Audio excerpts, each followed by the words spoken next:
Ertugrul गाजी की किस्त number 59 में आप देखेंगे कि हलीमा सुल्तान और सलजान हार तलाश करने के लिए एक मंसूबा बनाती हैं।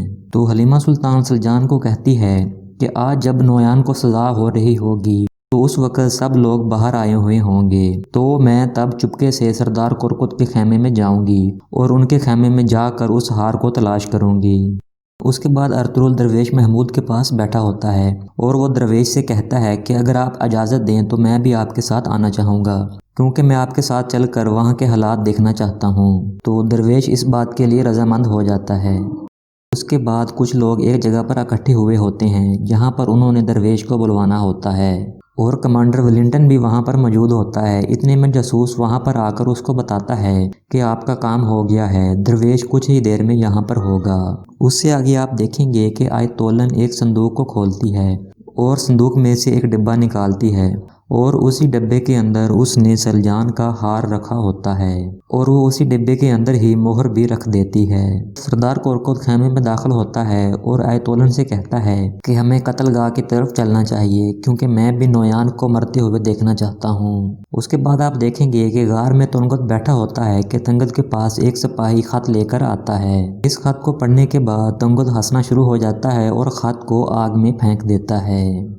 तुंगत खत को आग में फेंक कर वहां से चला जाता है और उसके जाते ही बाछू वो खत उठाकर पढ़ लेता है और वो खत पढ़ते ही गुस्से से पागल हो जाता है और तुंगत को आवाज़ें देना लग पड़ता है। जैसे ही तुंगत आता है तो वो तुंगत की गर्दन पर चाकू रख देता है और वो तुंगत से कहता है कि तुम जानबूझकर नोयान को नहीं बचा रहे। उससे आगे आप देखेंगे कि गंदोगदो नोयान को खेमे से लेने आता है तो खेमे के बाहर तूतकीन भी खड़ा होता है। तो गंदोगदो तूतकीन से कहता है कि नोयान ने सबसे ज़्यादा हमारा नुकसान किया है, तो इसलिए हम नोयान को अपने खेमे के सामने कत्ल करेंगे।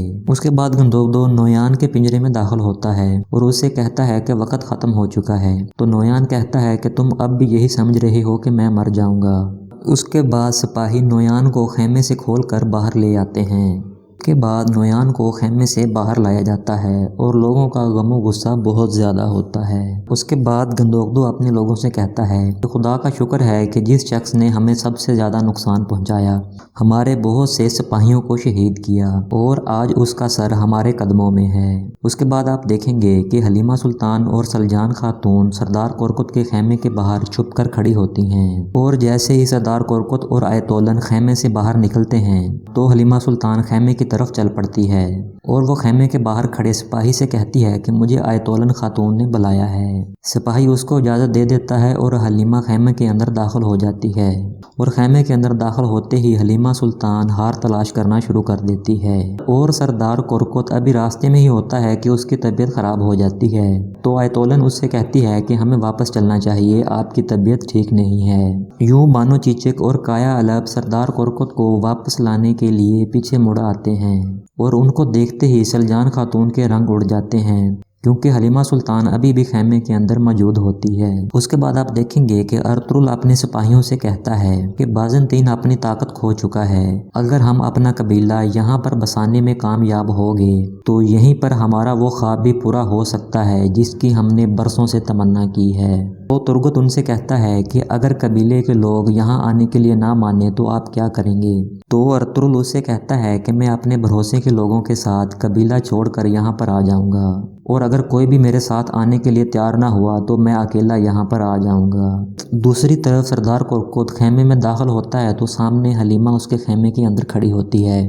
तो वो हलीमा को देखकर कहता है कि तुम यहाँ पर क्या कर रही हो। उसके बाद दरवेश और अर्तुगरुल वहाँ पर पहुँच जाते हैं जहाँ पर लोग उनका इंतज़ार कर रहे होते हैं। तो दरवेश सब लोगों को बिठाकर दीन की बातें बताना शुरू कर देता है और थोड़ी ही देर बाद अचानक से बहुत से सिपाही हर तरफ से निकल आते हैं और दरवेश और अर्तुगरुल को घेरे में ले लेते हैं। तो सलेबी कमांडर उसे कहता है कि तुम वो आदमी हो जिसने मेरे सिपाहियों को मारा है। उससे आगे आप देखेंगे कि गंदोगदो नोयान का सार कलम करने के लिए तलवार न्याम से निकाल लेता है और जैसे ही वो नोयान का सार कलम करने वाला होता है कबीले का ढोल बजने लगता है।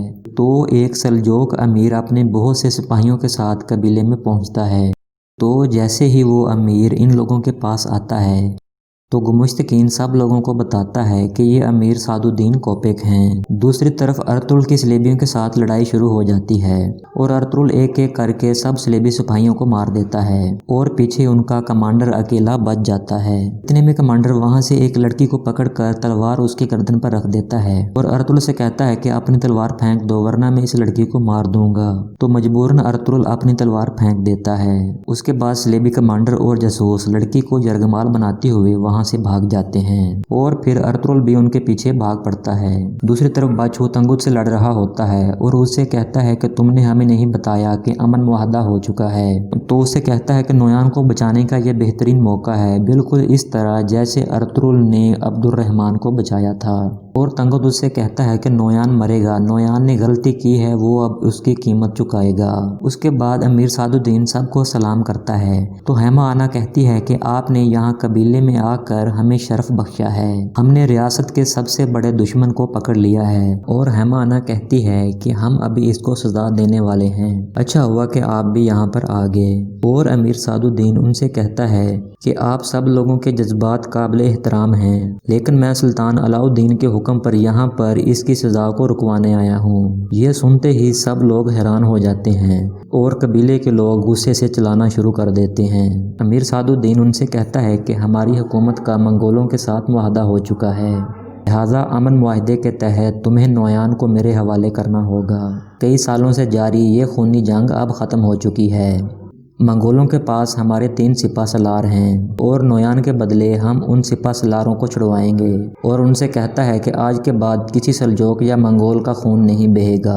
और यहाँ पर इस किस्त का इख्तिताम हो जाता है।